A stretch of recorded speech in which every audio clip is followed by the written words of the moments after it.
cracking, mi gente? Good afternoon. Buenas tardes, buenos dias, buenas noches, whatever you guys are at. You guys already know this your boy D once again stopping by, ready to drop some love and a little bit of knowledge. First, before I get into the topic, I want to say to all my subscribers, to everybody out there, I apologize for not dropping videos back to back like I have been doing. Like I said, I had a little accident. I lost my laptop, and the thing was all my videos that I had already pre-recorded there, some of them already edited, they got lost. Unfortunately, I couldn't log in back to the thing to get my videos back. It's like iCloud, some stuff like that. But here I am again, man, ready to remaking these videos, ready to drop them for you guys to show some love. I know you guys been waiting for it, so let's get it in. You guys see the thumbnail. Before we get into the topic, don't forget to subscribe. Don't forget to hit the like button. Leave a comment. I'll get back at you guys as soon as I can. With that being said, let's get into the topic, man. So this topic, as you guys can see is gonna be talking about CENTINELA again. I know I have been telling stories about that prison. I did almost a year and a half in that prison. So I seen a lot, especially with them dudes first came out. It was a lot of changes going on. There was a lot of situations transpiring. There was a lot of incidents going on. So that's why I've been talking about this. I'm walking a little backwards. I'm starting from the prisons that I left and then going a little backwards, you know. But you guys want to hear prisoners war stories? Here I am. I'm here to please you guys. This channel is for you guys, like I've been telling you guys. So let's get it in, man. So I was in Centinela. Last time I told you guys I was in the hole under investigation. They sent me right back to the yard after Chronos was signed and everything got cleared. When I was in the yard, like I said, I have met a lot of individuals. Some of them people that I work with when I was working in the kitchen, and some of them were like people that I knew from other prisons. Well, this individual that I'm gonna be talking about, Duke from Clinton 14, I have met him in CR, and I think I have met him in another. I just can't remember which yard we were together, but we were in 2 yards together, plus B yard as well. And he had came from another prison. I believe he had came from Calipad at that time.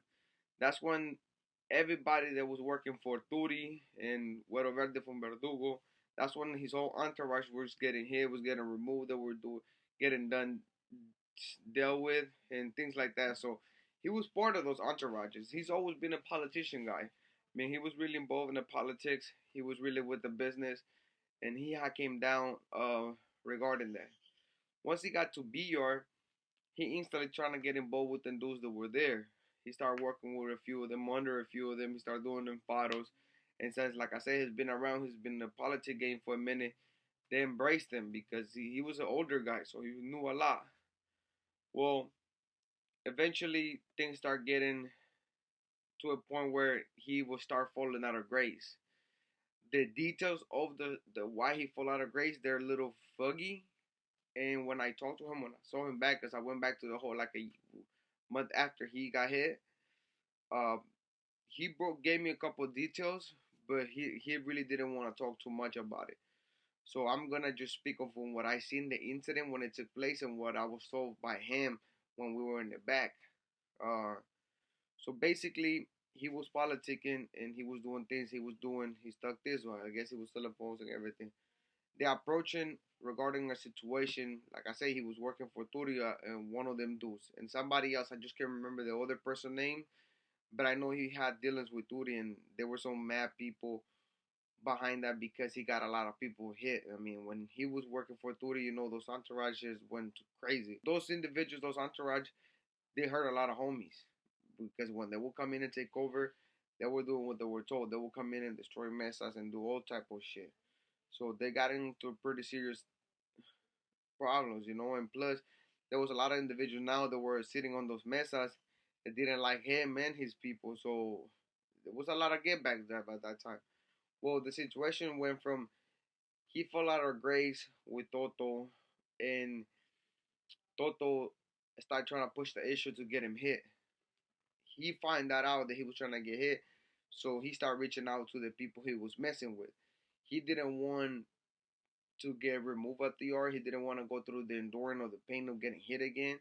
So he started reaching out. Well, these individuals, not just Toto, the individuals that were there, all three of them that were there, caught wind of it and they start plotting. The real reason I don't know. Like I say, I was on the same block with him, but I didn't really. I talked to him. I did a little transitions with him, transactions, excuse me, but never was on a friendship level with him. We always talk like I used to ask him questions, figure things out, and go from there. But we were never on some friend type of thing.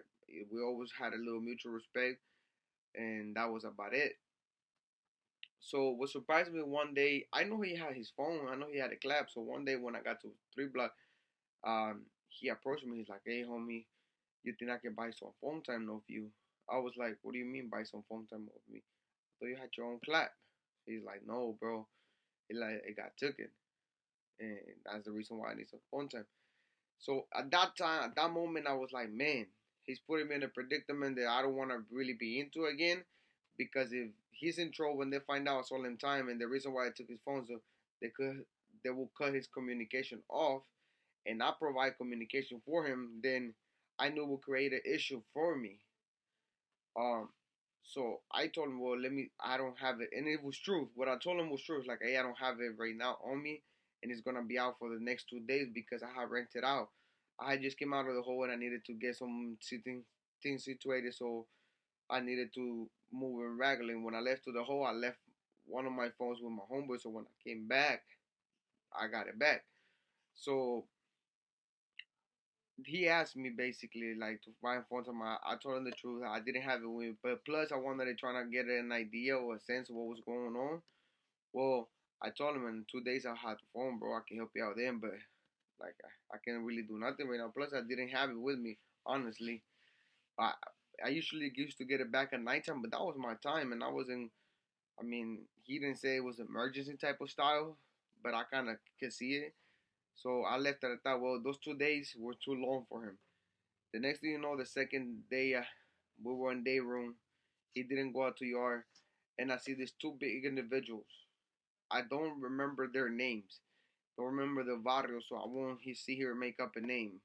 I would just call him Attacker One and Attacker Two for reference purpose, basically. So he's working out. See, 270 buildings are different. They're all the way open. There's no walls, and we have stairs. And sometimes the homies, since our side was B like C section side, the homies sometimes will work out right there under the stairs in C section. That's kind of like a blind spot if you come a little bit off to the door. The tower really doesn't see too much. Plus, the hooters don't get a good view of you because either they're in the office or something they can sit on the like by the rotunda in front of the little desk they have, and they had to like lean back to trying to see what's going on. So the next day, man, we out to day room in the morning.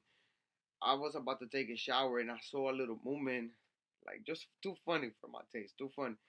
Those guys, something slid under the door and I saw them put him like wrapping bandanas on their hand, and I was like, somebody about to get flied on or somebody's about to get touched. And I turned around towards where the eyes kept looking at, and I saw them like their back was to the hura to the tower, so they were tucking something in under the waistband, and they kept looking towards the stairs. And there was three individuals there. It was Duke from Clanton, and there was our other two homies working out. But Duke was the only one doing like pull-ups by himself. So I was like, that's just fishy. So once I turn around, I see this dude. They go a different route. One goes to the left and one goes to the right, and I guess they were gonna flank it and hit him at the same time. They're big. They were big dudes. They were a little chubby. They had a little side on them. They were little fucking rhino style looking dude. And Duke wasn't. I mean, he wasn't a small individual. He had a little size on him, but he wasn't fat or like he didn't have stocking on his. But he for his age, he had a cool little size, you know. So man, next thing you know, they're rushing, hands on, and I mean, when I tell you this fool have bunk crushers, they have bunk crush. I mean, the fierros are about that big, man. One of them was like a typewriter, and the other one was like a out of those the cut up out of the sheet pants because it was folding up. But they were huge. They were one of them was like this big, the other one was that big. And why I say that is because he shot me the pictures afterward. Like I said, we were a couple like we were next door to each other afterwards. But I didn't know he had what had transpired at that time. So I seen this fool butchering. They start hitting him. He tried to reach. I guess he had a strap on him because he tried to go to his waist, but I mean, they were trying to. I guess the mission was kill this fool. They start hitting him, man. They just one dude. I remember he getting hit right, like on the right under pit on the pit, and then the other fool trying to hit him on the head. He was leaking from the head. He had a hole in his back. He had a hole like on the chest. They were punching holes on this dude.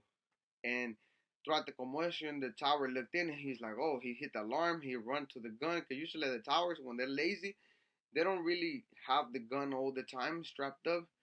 And sometimes when they room, they were supposed to have him, and usually he did, but he had just came out of the bathroom because I looked up to the tower and I didn't see nobody. So that's when they rushed him. Because I saw them walking and they looked up, and so I looked up. It was just like they're looking up something. So I was like, okay. The hooters were in the office. They didn't see really nothing. So they rushed this dude. They start blasting him viciously. And this is the worst part. They were talking shit to that fool. I do remember the one of them individuals that hit him was his enemy from the streets that like the Varas used to beef. So they start stabbing this fool. Boom, boom, boom, boom, boom. He's trying to fight back and they're talking shit like fucking lame, this and that. And I was like, whoa, they're trying to remove him because usually when you start talking stuff like that and the Judas can hear it because you know you trying to leave a message like we don't want this fool's all bad. And I noticed that a lot of homies started doing that to hitting him because if in case they want to come back, then some homies just didn't want to go through the whole drill again, so they will start talking shit. So the tower hit the alarm. He grabs the fucking Big Bertha, the rubber bullet, and fired 2 shots. But like I said, they were under the stairs, and they try to keep it under the stairs. So the bullets ricocheted off the stairs. They didn't hit him at all. So he trying to wiggle, and they pushed them against somebody's door. I believe it was a Güero's door that they pushed him against, and they were blasting. And he kept swinging, but you could tell him this fool was getting tired. The Judas rushed in, and it was a female that was working at that time on that pot. She was doing overtime. I don't know. She never been working there, but a female came in there. She started shaking the pepper spray, started spraying this fool. I stayed in the shower, but like I put my shoes back on because my shoes were already being gone off because I was about to take a shower. So I put my shoes back on fast, and I just laid there. But I stood inside the shower because I didn't want to come out and lay down. So I stood inside the shower, acting like I was in a shower, my glasses on, everything looking, and they were booking this fool. I mean, I then finally like the third or fourth shot, the tower finally a ricochet of the door and it almost hit him. That's when it dropped down. But I see one of the homies trying to slit the fierro under the door and it hit the door and it couldn't go in because the handle they had put like white sheet wrapping around it. They had wrapped it on sheets, like the sheets they give us the white ones, and it was too thick, I guess, so it couldn't go inside the door. And the other homie was trying to push it with the foot, but it was not happening, man. So the next thing you know, these fools get down. This fool move away from them, just I guess on GP, just trying to get away from them, and he lays down. And when I tell you, he was licking, the man was licking from the head, from his side, from the neck, and he always used to work out just with his shirts, no shirt on, just pure shorts, like the little pluck of shorts. So they booked him really bad. The nurses come in, I see him like he trying to lift his hand and his hand keep dropping, so he was losing a lot of blood. So the nurses rushed him out. They airlift him. For what I heard, it was the airlift him. He told me they didn't, but everything body said that they airlift him. And in the report, I didn't see the report. He did show me the picture. And he told me, but he's like, I don't remember if it was the airlift or not. He's like, I don't think they did. But he's like, I was feeling bad. So they stabbed him. They take this dude to the hole, and they cleaning up the blood. And I was like, man. They were trying to kill the dude. I mean, I even saw one upon a time when he fell to the ground. The dude was going like this, like his whole power on him. He was drilling him, and I felt bad because, like, I knew him, and I don't know if me not providing the phone kind of had something to do with it. So I felt bad, but at the same time, I didn't want to be put in a predicament where I was being done wrong or with like a setup style. And I just came out of the hole and I didn't want to get involved in all that recklessness again. So I was like, I'm cool. So a month later, literally a month later, 31 to 32 days later, I get snatched up again.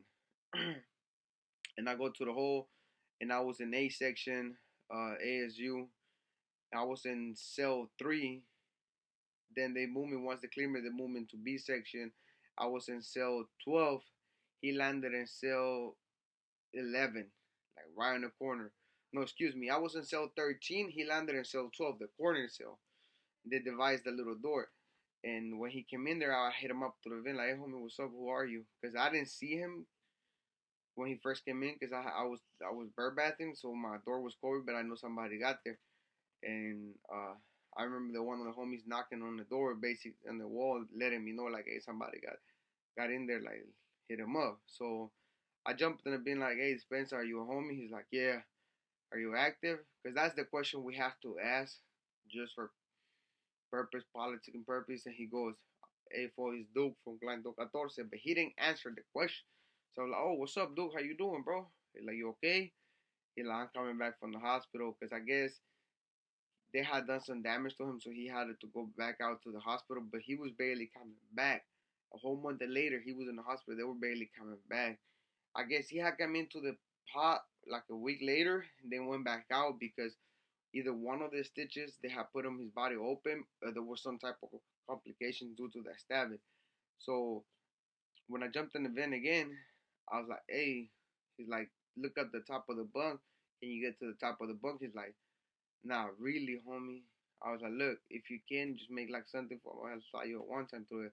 Because at that time, that we had a little small, tiny hole that you could put it, like, push it one time, like a small one time. You fold it like in two, a long way, instead of folding it like in a round. You could just push it through instead of fishing it. So I asked him, hey, bro, if you're not active, just, you don't want to tell me through the vent, you can get at me through here and let me know.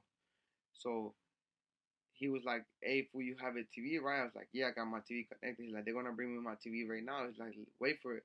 So when you're next door to an ASU in Centinela, and usually the ASU, they open like a little tray next between the cells. There's like a little small cage.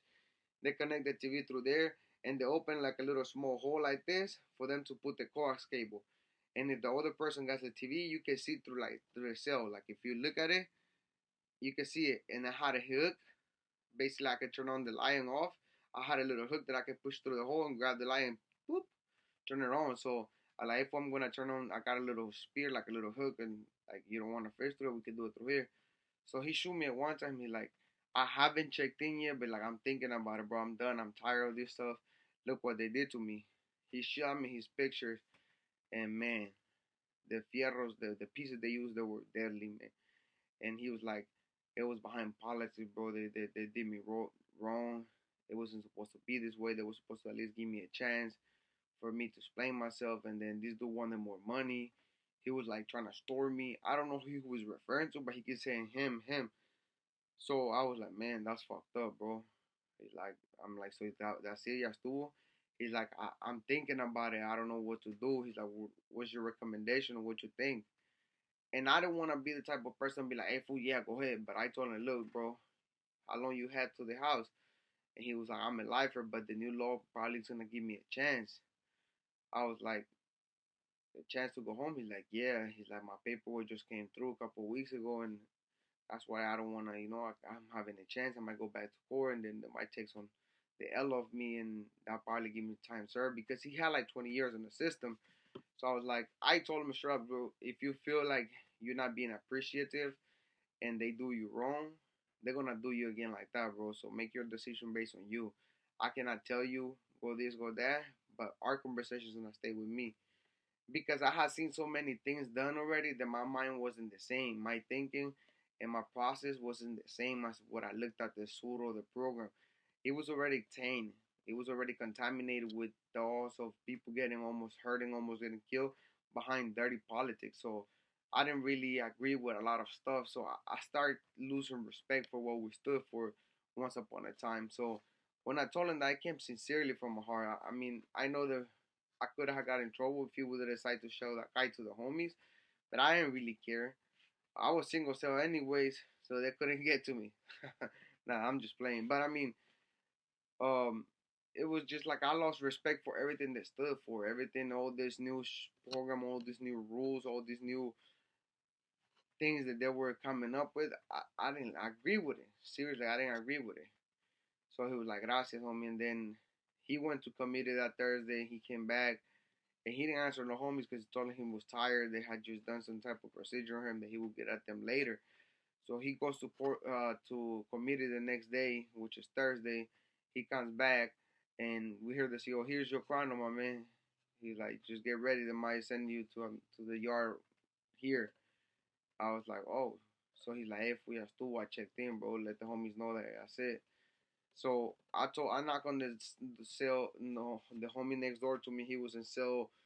I was in 14, basically 15, right next door, and I told the homie, hey, this is the homie que ya estuvo, que that's it for him.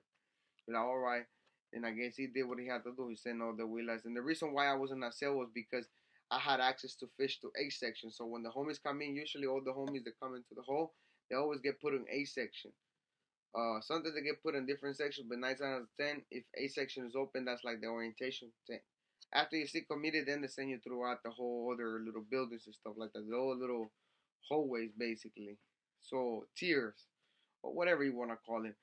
But I stood in that cell, and they didn't want me to lose that cell because I could fish straight to cell number 11, which was an A section, and he could fish to everybody else in A section. So it was cool, but the purpose of me telling this story was like because before he left, he went to I think he went to Calipad in one of the yards that was SNY yards. Before he left, he goes, "Hey, homie," he's like, "If you're going home, if you're," because we talked and we used to talk. I didn't care. I'm gonna keep it real. We used to chop it up. We used to keep it respectful in the event. I know that if the doors popped, it was gonna be business time, but I knew him. Like I said, we weren't friends, but we kind of developed some type of respect back then. We could talk like, hey, we used to gamble against the game, so we kind of developed a cool, like, respectful type of friendship. So we would sit down and talk sometimes. And one time he was like, hey, bro, he's like, it's not worth doing this. It's not worth you staying back here. It's not worth it coming and bringing you up and snatching you up. He's like, I'll tell you the truth. When they snatch you up, we're talking about the UPC up, this and that. It's like the first time when they got snatched up, I remember then when you show up all of a sudden, I remember them kissing your ass. And I can guarantee you right now that they snatch you up again, they're talking about you a PC, you a this, you dropped out, and he started opening my eyes to a lot of things. And I would have done it, I had already saw it in different situations, and that was one of the things. But the message of the story is, here's a guy that got 20 years in the system. He had done so much for the so-called powers to be, for the big homies, and the way they have repaid him, yeah, he had done a lot of dirt behind one individual because when you're under an individual, it doesn't matter what everybody else say or everybody else thinks. You're gonna obey who you are representing, who you're working for, who you're working with. If this person tells you go and attack these individuals, your job is to go and attack those individuals. You're not gonna question him because in your eyes he's the big homie. He's right. So he had been put on those predicament when they were biffing with each other, when the big homies were trying to take over yards, and these dudes would come in and demolish the crews. And I always said the people that get hurt the most is the soldiers. They're back there chillaxing. Even now in the yard, they're just back there in the cells like relaxing. Everything is getting it done. Who you think it is? The dummies, the crash dummies, the soldados, the so-called sureños, the so-called homitos. They're the ones that are frontline and doing everything. They just back there getting fat and greedy and making all the money and deciding, wow, you know what? We don't need him no more. We got somebody better that can do things for us and bring things for us. Just get rid of him. You know what? He's a fucking asshole. Just boot him. That's the type of mentality they are, and some of them do hold grudges. They're old men that hold grudges, and some of them do hold a pretty tight grudge against those individuals from those teams when Turi and whatever they were doing this cleaning up the yards and taking over the yards because they used to do it pretty bad, and a lot of homies got hurt when they used to do that stuff. So the message of the story is he got a dude that served them faithfully for 20 years in the system, and because he fell out of grace with one of them, or he didn't agree on somebody them telling him how to do his life or what he needed to do, probably he disagreed or he didn't want to give him more money the day he was already giving it to him. What was their excuse? They getting whacked.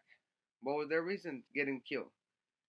And it didn't care that he had given him almost 20 years of his life in the system, establishing yards, doing politics for them, doing this for them.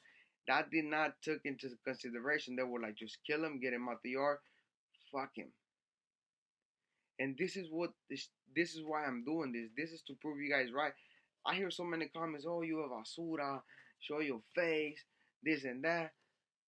You guys are focused on me showing my face on what I am or what type of focus on the message.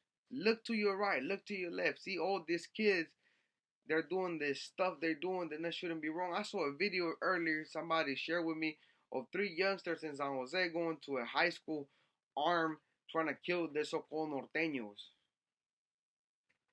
In high school, they would have shoot up at high school because their older homies couldn't teach him and couldn't take the time enough to teach him. You don't do no shit like that because innocent people will get hurt. Individuals go hurt. What about if a grandma's coming to pick up their grandson and you think he's a northern and you start shooting and she gets shot?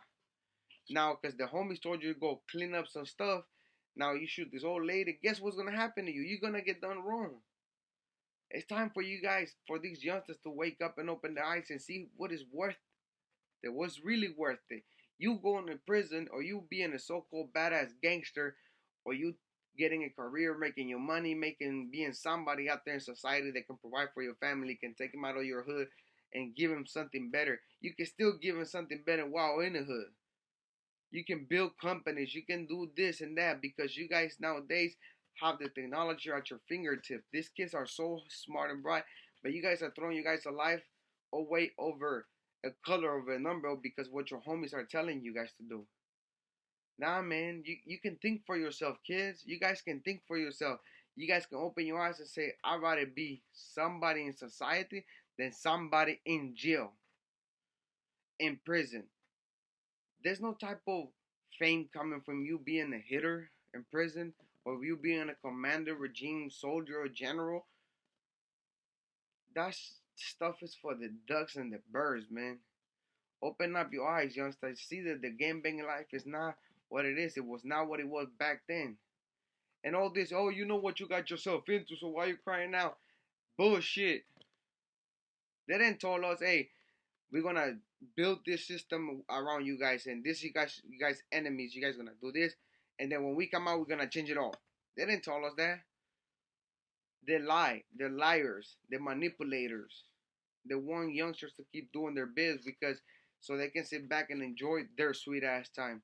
Yeah, they did what they did back in the days, but look at it now. Everything got destroyed. So like I said, we can do better. Let's be better. Show some kindness to people. Show some love to your community, to your raza, to your gente. We can do better, man. With that said, you guys already know what it is, man. Let's get it.